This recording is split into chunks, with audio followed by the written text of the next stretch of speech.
Hello students, हम जो है sexual reproduction in flowering plant के बारे में पढ़ाएंगे। इस चैप्टर को हम 3 भागों में बांटे हैं, 3 पार्ट्स। तो ये फर्स्ट पार्ट है, उसके बाद second part, third part. Second part, third part को देखने के लिए चैनल को सब्सक्राइब कीजिए और लाइक कीजिए।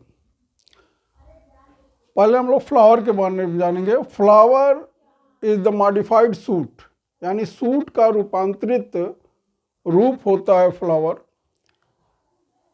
ऑर्नामेंटल हॉर्टिकल्चर में जिस ब्रांच के अंतर्गत हम फ्लावर को ग्रो कराते हैं, ऑर्नामेंटल फ्लावर को ग्रो कराते हैं, उनकी जो है मार्केटिंग करते हैं, तो इस ब्रांच को हम फ्लोरिकल्चर कहते हैं।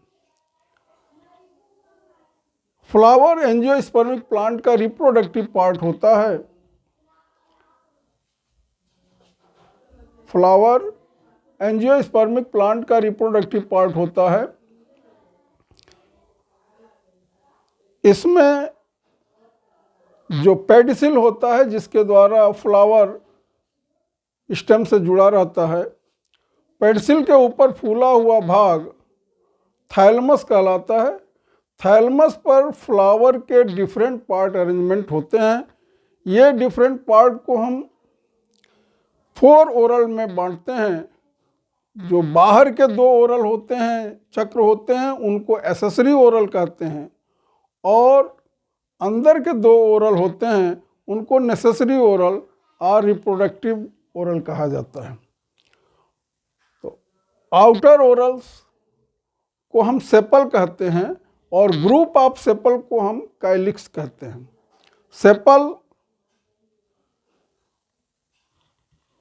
जब फ्लावर बड कंडीशन में होता है तो ये उसको प्रोटेक्शन प्रदान करता है। अगर ग्रीन है तो ये फोटोसिंथेसिस में भाग लेता है, और अगर कलरफुल है, रंगीन है, तो यह इंसेक्ट को पॉलिनेट करने के काम में आता है। नेक्स्ट ओरल को हम कोरोला कहते हैं।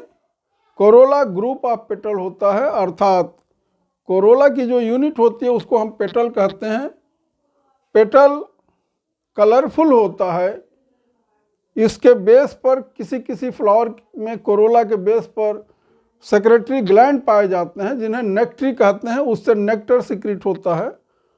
कुछ में स्मेल भी होता है। उस स्मेल, कलर और नेक्टर के कारण इंसेक्ट जो है पॉलिनेशन के कारण इनके तरफ आकर्षित होते हैं, अट्रैक्ट होते हैं, जिससे पॉलिनेशन की क्रिया संपन्न होती है।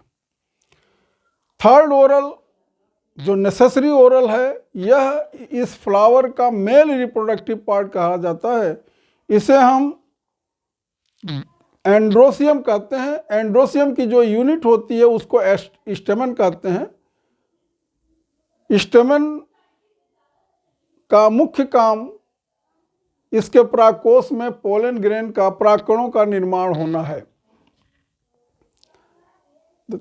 लास्ट ओरल जो फीमेल रिप्रोडक्टिव ऑर्गन है उसको गाइनीसियम कहते हैं। गाइनीसियम या पिस्टिल। गाइनीसियम की जो यूनिट होती है उसे हम कार्पेल कहते हैं। इसके मुख्य 3 भाग हैं, स्टिग्मा, स्टाइल और ओवरी। स्वेलन जो नीचे का पार्ट होता है उसको ओवरी कहते हैं। फीमेल रिप्रोडक्टिव पार्ट का मुख्य फंक्शन होता है फ्रूट निर्माण करना, सीड निर्माण करना। अब हम मेल रिप्रोडक्टिव ऑर्गन की जो यूनिट है स्टेमन, इसके स्ट्रक्चर के बारे में देखेंगे। इसमें एक सिलेंडर स्टॉक फिलामेंट होता है, और ऊपर का फूला हुआ भाग जो बाइलोब्ड होता है उसको एंथर कहते हैं। इसी एंथर के अंदर पोलन ग्रेन का निर्माण होता है, परागकणों का निर्माण होता है, जो कि मेल गैमेटोफाइट कहलाता है।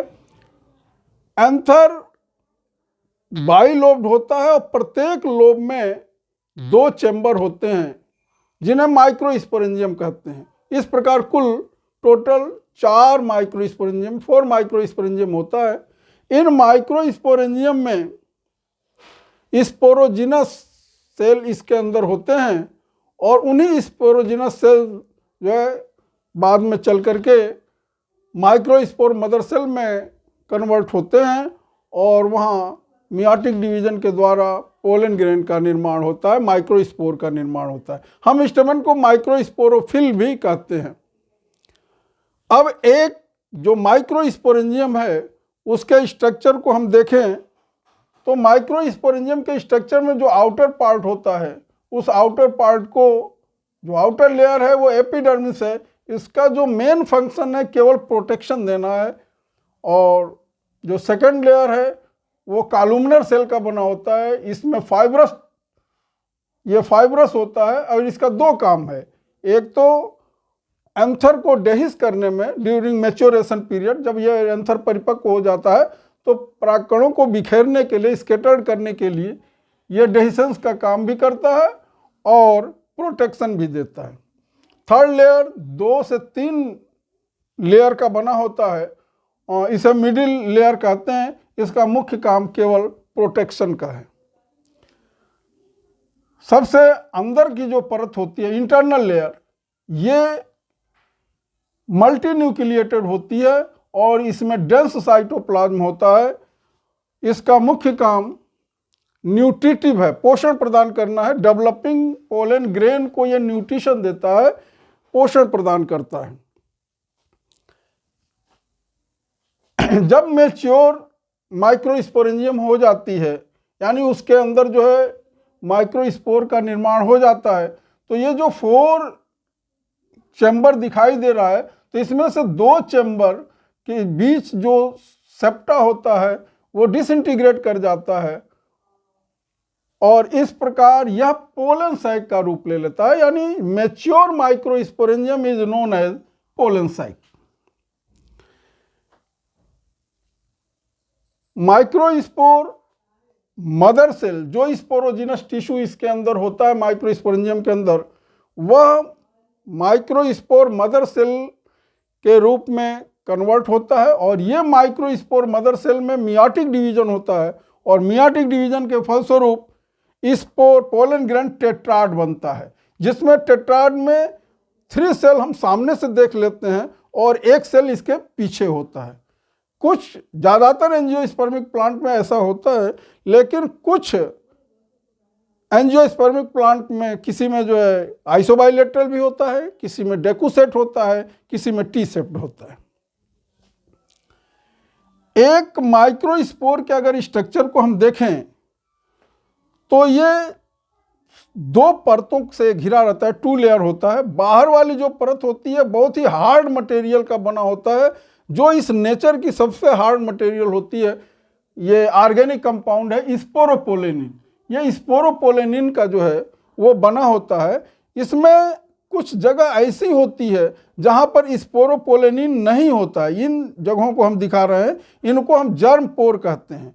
जिस समय पोलन ग्रेन मैच्योर होता है तो इसी जर्म पोर से होकर ये इंटाइन जो है पोलन ट्यूब के रूप में इस तरह से बाहर आ जाती है। जो सेकंड लेयर है वो इंटाइन, ये सेलुलोज और पेक्टिन का बना होता है। पोलन ग्रेन को हम मेल गैमिटोफाइट भी कहते हैं। प्रथम स्टेज है मेल गैमिटोफाइट का, फर्स्ट स्टेज है। अब इसमें जो है न्यूक्लियस इसका डिवाइड करता है।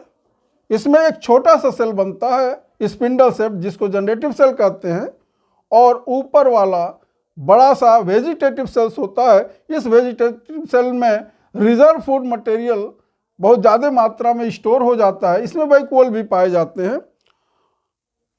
ये 2 सेल स्टेज कहा जाएगा।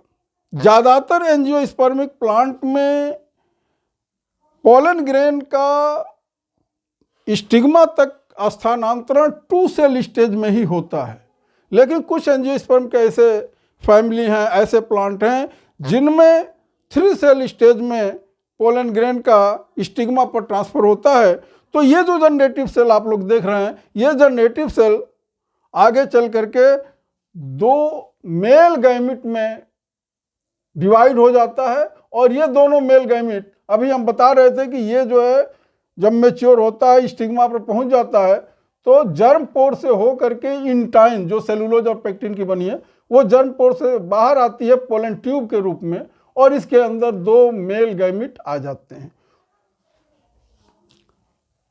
अब हम इंपॉर्टेंस ऑफ पोलन ग्रेन के बारे में थोड़ा सा डिस्कस कर लें, उसके बाद ये आज का जो है टॉपिक समाप्त होगा। तो ये जो पोलन ग्रेन है ये गैमिट फॉर्मेशन करता है, अभी हमने बताया, और ये गैमिट सेक्सुअल रिप्रोडक्शन में भाग लेते हैं। ये आगे बताया जाएगा, इनकी मुख्य भूमिका डबल फर्टिलाइजेशन में होती है।